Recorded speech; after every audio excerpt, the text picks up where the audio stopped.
ദിവ്യാത്മാക്കൾക്കെല്ലാം വിനീതമായ നമസ്കാരം.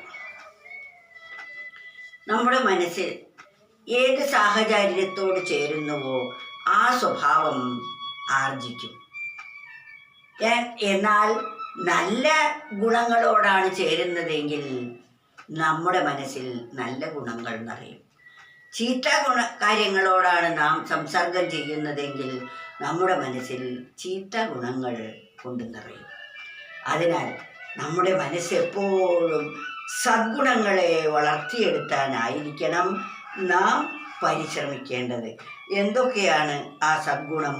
സത്യം, സമത്വം, ദയ തൊട്ട ദൈവീ, സമ്പത്തിനാം സാധനയാർന്നിടാതെ, ധനഗ്രഹം തൊട്ടവ കൊണ്ടു മാത്രം സംതൃപ്തി കൊണ്ടിടുകയാം വിമൂഢർ. മൂഢരായ മനുഷ്യർ ചെയ്യുന്നത് എന്താണ്? വീട്, ധനം, അതുപോലെ ദുഷിച്ച പ്രവൃത്തികൾ, ദുഷിച്ച ചിന്തകൾ, ഇവ വർദ്ധിക്കണം. ഇവ കൊണ്ട് തൃപ്തിപ്പെട്ട് ജീവിതകാലം കളയുന്നു. അപ്രകാരം ദുർഗുണങ്ങളെ വളർത്തിക്കൊണ്ടുള്ള ജീവിതം കളയുകയാണ് വാസ്തവത്തിൽ ചെയ്യുന്നത്. നേട്ടമല്ല ഉണ്ടാകുന്നത്. എന്നാൽ നമ്മുടെ ജീവിതത്തിൽ സത്യം, ദയ, സമത്വം മുതലായ നല്ല ഗുണങ്ങൾ, സത്യം, സമത്വം, ദയ തൊട്ട ദൈവീ, ദിവ്യമായ ഗുണങ്ങൾ, കാരുണ്യം, പരോപകാരം, അഹിംസ മുതലായ നല്ല ഗുണങ്ങൾ നാം എപ്പോഴും ശീലിക്കേണ്ടിയിരിക്കുന്നു.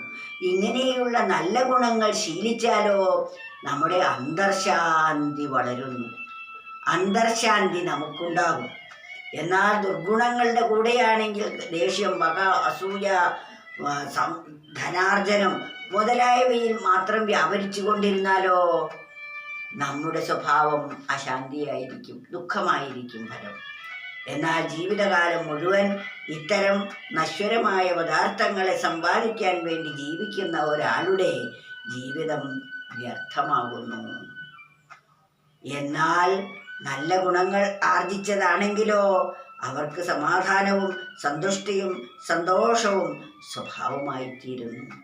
പരമമായ ശ്രേയസ് അവരുടെ ജീവിതത്തിൽ കൈവരിക്കുക തന്നെ ചെയ്യും. സത്യം, സമത്വം, ദയ തൊട്ട ദൈവീ, സമ്പത്തിനാം സാധനയാർന്നിടാതെ, ധനഗ്രഹം തൊട്ടവ കൊണ്ടു മാത്രം സംതൃപ്തി കൊണ്ടിടുകയാം വിമൂഢർ.